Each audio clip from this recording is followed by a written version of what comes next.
नमस्कार दोस्तों। पशु परिचर भर्ती के तहत हम देख रहे थे राजस्थान का इतिहास।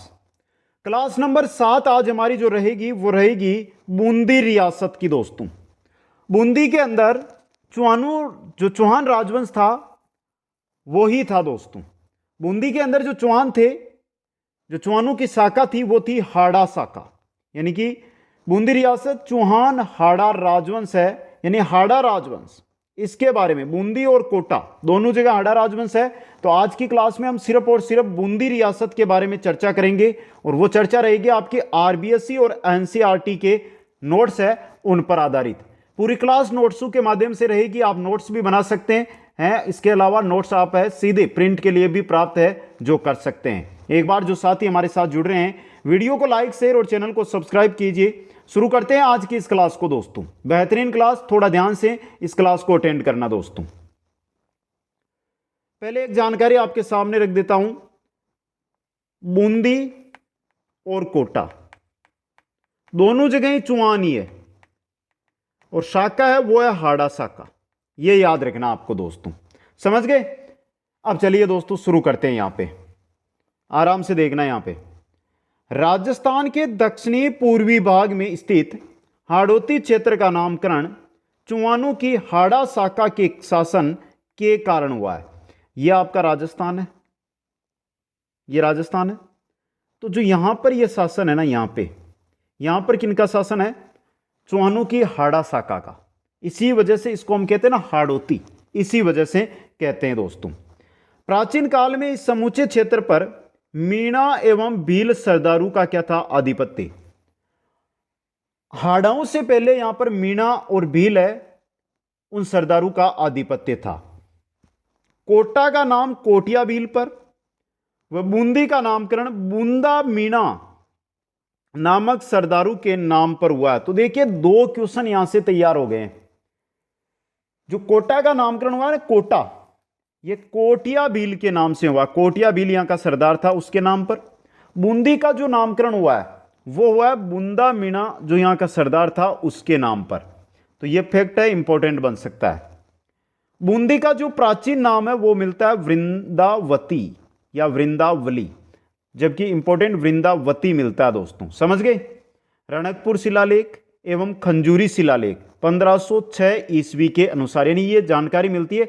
एक तो रणकपुर शिलालेख है, दूसरा खंजूरी शिलालेख है। इनके अंदर बूंदी का प्राचीन नाम वृंदावती नगरी। दोस्तों, तो यहां से बेसिक जानकारी आपके सामने। एक बार जो साथी स्क्रीनशॉट लेना चाहते हैं स्क्रीनशॉट ले लें, अपने नोट्स तैयार कर सकते हैं। बाकी कुचामन ऑनलाइन क्लासेज ऐप है, उस पर नोट्स है, आपको मिल जाएंगे। दोस्तों, आज की क्लास में हम सिर्फ और सिर्फ पढ़ने वाले हैं बूंदी का हाड़ा राजवंश। समझ गए? तो चलिए शुरू करते हैं। जिस भी लाइन पे मैं स्टार बनाऊं ये मान लेना वो वेरी इंपॉर्टेंट है, उसको थोड़ा ध्यान से आपको पढ़ना है। दोस्तों, बूंदी के हाड़ा चौहान। दोस्तों, बूंदी में हाड़ा साम्राज्य का संस्थापक देवा यानी देव सिंह माना जाता है। पहली लाइन, पहला क्वेश्चन। बूंदी में हाड़ा जो साम्राज्य है उसका संस्थापक कौन है? देवा।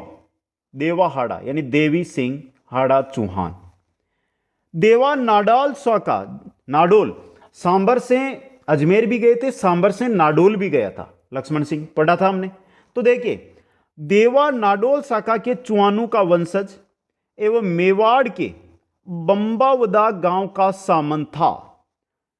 नाडोल के चौहान जो नाडोल से जालोर चले गए थे, उन नाडोल का ही वंशज, नाडोल के चौहानों का ही वंशज है देवा, देव सिंह।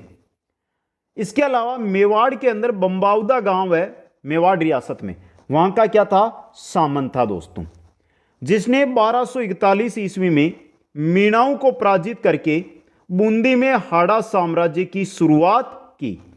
तो देवा हाड़ा ने पराजित किसको किया? मीणाओं को किया 1241 के अंदर। कहां पर? बूंदी के अंदर। दोस्तों, देवा का पुत्र समर सिंह महत्वाकांक्षी शासक था, जिसने कोटिया भील से संघर्ष किया। कोटिया भील कोटा में पढ़ेंगे।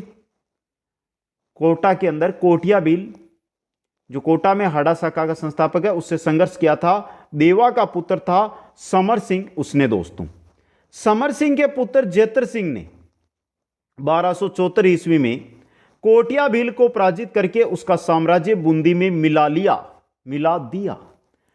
समझना यहां से, हाँ देवा है वो तो संस्थापक है, देवा का पुत्र कौन है?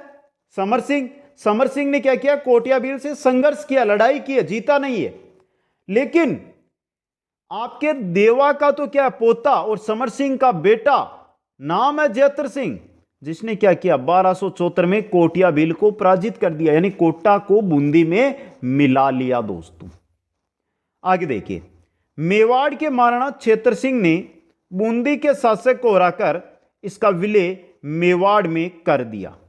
तब से लगाकर 1559 ईस्वी तक बूंदी मेवाड़ साम्राज्य के अधीन एक परगना रहा दोस्तों। क्षेत्र सिंह शासक बनते हैं और बूंदी पर ये अटैक करते हैं, बूंदी को अपने अधीन मिलाते हैं। तो बूंदी को अधीन मिलाने के बाद 1569 ईस्वी तक बूंदी मेवाड़ का एक परगना रहता है दोस्तों। तो जो साथी नोट्स बना रहे हैं स्क्रीनशॉट ले लीजिए, जो फैक्ट है उनके लिए मैं स्टार बना रहा हूं यहां पे, समझ गए आप? जो फैक्ट है उनके लिए मैंने स्टार बना दिए हैं। आगे देखिए दोस्तों, अब देखिए यहां पे बात आती है 1569 ईस्वी की। 1569 ईस्वी में बूंदी के शासक राव सुरजन ने अकबर से संधि करके, किससे? अकबर से संधि करके मुगलों की अधीनता स्वीकार कर ली तथा बूंदी मेवाड़ के आधिपत्य से मुक्त होकर मुगलों के अधीन आ गया। 1569 में बूंदी का शासक बनता है राव सुरजनहाड़ा। अकबर से संधि करता है, अकबर की अधीनता स्वीकार करता है। अकबर की अधीनता स्वीकार की मतलब बूंदी किसके अधीन आ गया? मुगलों के अधीन, और मेवाड़ से अलग हो गया दोस्तों। अब देखिए, अब यहां पर आपका हाड़ा राजवंश है वो शासन करेगा दोस्तों। सबसे पहले जो इंपॉर्टेंट शासक बनकर आया वो कौन है? राव सुरजनहाड़ा। देखिए, बूंदी के राव सुरजनहाड़ा ने 1569 ईस्वी में मुगल सम्राट अकबर की क्या कर ली है? अधीनता स्वीकार कर ली थी। देख लिया ऊपर हमने। सुरजनहाड़ा अपनी दानशीलता और धर्मपरायणता के लिए क्या था? बहुत प्रसिद्ध था। कौन? सुरजनहाड़ा दानशीलता और धर्मपरायणता के लिए प्रसिद्ध था दोस्तों। उसने द्वारिकापुरी यानी गुजरात में रणछोड़जी का मंदिर बनवाया। किसने? सुरजनहाड़ा ने। द्वारिकापुरी गुजरात में रणछोड़जी का मंदिर बनाया। स्टार। उसी के समय चंद्रशेखर ने सुरजन चरित्र की रचना की। साहित्य से रिलेटेड क्वेश्चन बनता है कि सुरजन चरित्र की रचना किसने की, किसके समय की। 2 क्वेश्चन बन सकते हैं आपके। जितना साम्राज्य विस्तार सुरजनहाड़ा ने किया उतना अन्य किसी हाड़ा नरेश ने नहीं किया, यानी कि सर्वाधिक साम्राज्य का विस्तार करने वाला बूंदी का शासक सुरजनहाड़ा था दोस्तों। और 1585 ईस्वी में मृत्यु हो गई। कहां पर? काशी के अंदर। 1585 में मृत्यु हो जाती है काशी के अंदर दोस्तों। यह था राव सुरजनहाड़ा। देख लीजिए आपके सामने है नोट्स। इसी प्रकार कंप्लीट, चाहे कला संस्कृति हो, चाहे भूगोल हो, चाहे राजनीति के जो टॉपिक है, चाहे सामाजिक अध्ययन हो, चाहे विज्ञान हो, चाहे आपकी जो इतिहास चल ही रहा है, इसी प्रकार सभी कला से आपकी चलेगी दोस्तों। आगे चलिए नेक्स्ट। अगला शासक आता है राव भोज, सुरजनहाड़ा का पुत्र। देखिए 1585 से 1607 ईस्वी तक। सुरजनहाड़ा की मृत्यु के बाद 1585 ईस्वी में उसका दूसरा पुत्र नाम है राव भोज बूंदी का शासक बना। उसने अकबर के समय क्या की थी? मुगलों की बड़ी सेवा की दोस्तों। राव भोज ने अपने पुत्र हरिदेव नारायण को कोटा का शासक बनाया। अभी कोटा किसके अंदर है? बूंदी के अंदर ही है दोस्तों। तो यहां से जो फैक्ट बनता है वो सिर्फ यही बनेगा आपका। हरिदेव नारायण पुत्र था राव भोज का, जो कहां का शासक बना? कोटा का शासक बना। तो ले लीजिए इन 3 कथनों का स्क्रीनशॉट। अगले शासक, इंपॉर्टेंट शासक राव रतन सिंह की ओर चलते हैं दोस्तों, जो वेरी इंपॉर्टेंट रहेंगे। अगले जो शासक बनते हैं बूंदी के वो बनते हैं राव रतन सिंह। 1607 से 1621 ईस्वी तक। राव भोज के बाद राव रतन बूंदी का शासक बना। उसे सरबुंदराय और रामराज की उपाधियां दी गई। किनको दी गई? राव रतन सिंह को। सरबुंदराय और रामराज की उपाधियां किनको दी गई? राव रतन को।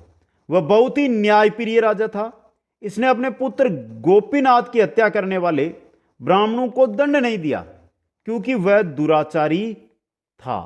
कौन? गोपीनाथ दुराचारी था। गोपीनाथ की हत्या ब्राह्मणों ने की थी और उन ब्राह्मणों ने, एक शासक, एक राजा था वो, जिसने दंड नहीं दिया था दोस्तों, क्योंकि दुराचार का अंत किया था। इसी वजह से रामराज के नाम से इसको जाना जाता था दोस्तों। ये थे राव रतन सिंह दोस्तों। इसके बाद जो अगले शासक बनेंगे, वेरी इंपॉर्टेंट शासक रहेंगे बूंदी के। अगले शासक की ओर चलते हैं। नेक्स्ट शासक आते हैं हमारे राव शत्रुसाल हाड़ा। देखिए 1621 से 1658 ईस्वी। मुगल अभियानों में शत्रुसाल ने अपूर्व वीरता का परिचय दिया। मुगल उत्तराधिकारी युद्ध में दारा के पक्ष में युद्ध किया। सामूगढ़ यानी 1658 में गोली लगने से वीरगति को प्राप्त हुआ। कौन? राव शत्रुसाल हाड़ा। स्मृति में पुत्र थे इनके अनिरुद्ध हाड़ा ने 84 खंभू की छतरी का निर्माण कराया, जो कहां पर है? बूंदी के अंदर है, जो आगे हम पढ़ लेंगे दोस्तों। ये थे राव शत्रुसाल हाड़ा। सामूगढ़ के अंदर गोली लगने से इनकी मृत्यु हुई थी। मुगल उत्तराधिकारी संघर्ष चला, उसमें दारा का इन्होंने साथ दिया था। इनके स्मृति में जो छतरी बनी है राव शत्रुसाल हाड़ा की स्मृति में, वो उनके पुत्र अनिरुद्ध सिंह ने बनाई थी। समझ गए? 84 खंभू की छतरी जो बूंदी में स्थित है। बहुत बार एग्जामों में क्वेश्चन भी आया है दोस्तों। ले लीजिए स्क्रीनशॉट, फिर चलते हैं आगे। अगले शासक, नाम आ गया राव बाव सिंह हाड़ा। देखिए राव शत्रुसाल के बाद उसका ज्येष्ठ पुत्र था बाव सिंह, जो 1658 में बूंदी का शासक बना। औरंगजेब ने मान्यता नहीं दी। मुगल सेना को खातौली में बाव सिंह ने पराजित किया। औरंगजेब ने इनको शासक बनने की क्या नहीं दी? मान्यता कि आप शासक नहीं हो। समझ गए? तो मुगल सेना से युद्ध होता है और खातौली के अंदर जो युद्ध होता है उसमें बाव सिंह विजेता प्राप्त करता है दोस्तों।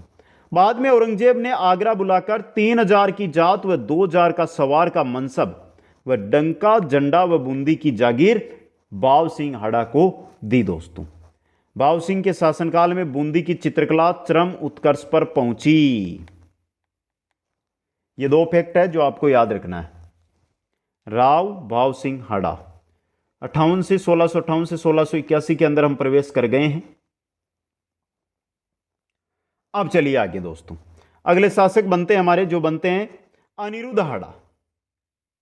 देखिए 1683 में, शत्रुसाल हाड़ा का पुत्र नहीं है, तो देखिए 1683 में अपने पिता शत्रुसाल की स्मृति में 84 खंभू की छतरी का निर्माण करवाया। फैक्ट। 1688 में राजाराम जाट के विरुद्ध शाही सेना के साथ युद्ध किया। इंपॉर्टेंट। पत्नी थी नाथावती, जिन्होंने रानी जी की बावड़ी का निर्माण करवाया, जो बूंदी में है। इंपॉर्टेंट। पुत्र था जोध सिंह। 1706 में गणगौर के अवसर पर नाव में अपनी पत्नियों व गणगौर की प्रतिमा के साथ डूब गया। फैक्ट है। और कहावत क्या है? हाड़ो ले डूबियो गणगौर। हाड़ो ले डूबियो गणगौर, जो काव चलती है वो अनिरुद्ध हाड़ा का ही पुत्र था दोस्तों। यहां से हर एक कथन से क्वेश्चन बन रहा है, 3 बार इनको दोहराइए। राव अनिरुद्ध हाड़ा इंपॉर्टेंट रह सकते हैं, याद रखना दोस्तों। समझ गए? यहां से बूंदी का जो चौहान हाड़ा राजवंश है, ये कोई बड़ा हाड़ा इतिहास नहीं चलता है, नॉर्मल सा है। 1 2 बार 2 3 4 ऐसे क्वेश्चन है जो बनते हैं। यहां से देखिए, एक तो 84 खंभू की छतरी वाला है, एक रानी जी की बावड़ी वाला है, एक हाड़ो ले डूबियो गणगौर। ये कब हुआ, किनके साथ हुआ, तो ये बन सकते हैं। तो ये फैक्ट है, सभी इंपॉर्टेंट है, यानी स्टार बना लो इसके नाम पर ही दोस्तों। चलिए अगले शासक की ओर। नेक्स्ट अगले शासक आते हैं राव राजा बुद्ध सिंह। देखिए यहां पे राव राजा बुद्ध सिंह 1695 से 1739 तक। औरंगजेब की मृत्यु के बाद हुए उत्तराधिकारी युद्ध यानी 1707 में बहादुर शाह का साथ दिया। पहला बहादुर शाह का साथ किसने दिया है? राव राजा बुद्ध सिंह ने, जो बूंदी का शासक था। महाराव राणा का किताब बहादुर शाह ने इनको ही दिया था। महाराव राणा का किताब 1729 में जयपुर शासक जयसिंह से झगड़ा होने पर जयसिंह ने बुद्ध सिंह को हटाकर दलेल सिंह को बूंदी की गद्दी पर बैठाया। समझ गए? किसको? बुद्ध सिंह को। बुद्ध सिंह बंगू चला गया और वहीं इसकी क्या हो गई? मृत्यु। कब? 1739 में। यह है आपका राव राजा बुद्ध सिंह। कोई फैक्ट यहां से इंपॉर्टेंट नहीं है।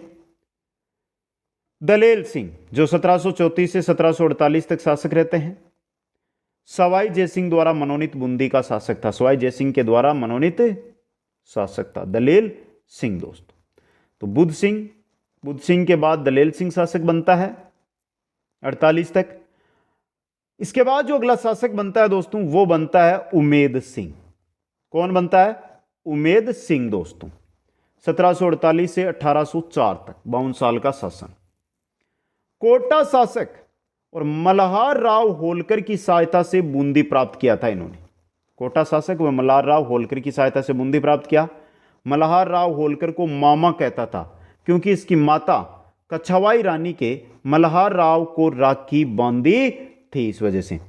बूंदीगढ़ के तारागढ़ किले में चित्रशाला का निर्माण करवाया उमेद सिंह ने। तो पहला इंपॉर्टेंट क्वेश्चन, स्वयं की सोने की मूर्ति बनाकर उसका अंतिम संस्कार किया था उमेद सिंह ने। दो इंपॉर्टेंट क्वेश्चन आपके सामने हैं, ले लीजिए स्क्रीनशॉट। आगे चलते हैं फिर। फैक्ट एक एक आपके लिए इंपॉर्टेंट रहेंगे दोस्तों। अगले हैं विष्णु सिंह। देखिए 10 फरवरी 1818 को मराठों से सुरक्षा हेतु ईस्ट इंडिया कंपनी से संधि कर ली विष्णु सिंह ने। 10 फरवरी 1818 के साथ बूंदी के हाड़ा राजवंश ने ईस्ट इंडिया कंपनी के साथ मराठों से सुरक्षा को लेकर संधि कर ली दोस्तों। आगे चलिए। इसके बाद जो शासक बनते हैं वो बनते हैं राम सिंह। 1857 की क्रांति के दौरान बूंदी का शासक राम सिंह था। 1857 की क्रांति में अंग्रेजों का सहयोग इसने नहीं किया था। तो दोनों ही क्वेश्चन इंपॉर्टेंट है। और बूंदी का जो अंतिम शासक है वो है बहादुर सिंह हाड़ा, ये भी इंपॉर्टेंट। तो आ गया समझ में? यह था आपके बूंदी में चौहान हाड़ा राजवंश दोस्तों। शायद बेहतरीन क्लास है जो आपको अच्छी तरह समझ में आ गई होगी। इसी प्रकार कल नेक्स्ट क्लास रहेगी जिसमें हम कोटा रियासत है जिसमें हाड़ा राजवंश, चौहान हाड़ा राजवंश है, उसके बारे में चर्चा कर लेंगे। क्लास कैसी लगी एक बार कमेंट करके बता दो आप। अभी तक जिन साथियों ने वीडियो को लाइक नहीं किया ना, अगर मेरा मनोबल बढ़ाना चाहते हो, मेरा साथ देते हो तो लाइक कर दो, 5 मित्रों के पास शेयर कर दो जिससे वो भी इस वीडियो को देख सकें। और जो नए साथी हमारे साथ जुड़े हैं वो चैनल को सब्सक्राइब कर लें और सब्सक्राइब करने के साथ बेल आइकन में ऑल नोटिफिकेशन को ऑन कर लो। क्यों कर लो? हर नया वीडियो का नोटिफिकेशन आप तक पहुंचे उसके लिए दोस्तों। आप सभी साथियों को बहुत बहुत धन्यवाद। मिलते हैं नेक्स्ट क्लास में। जय हिंद, जय भारत।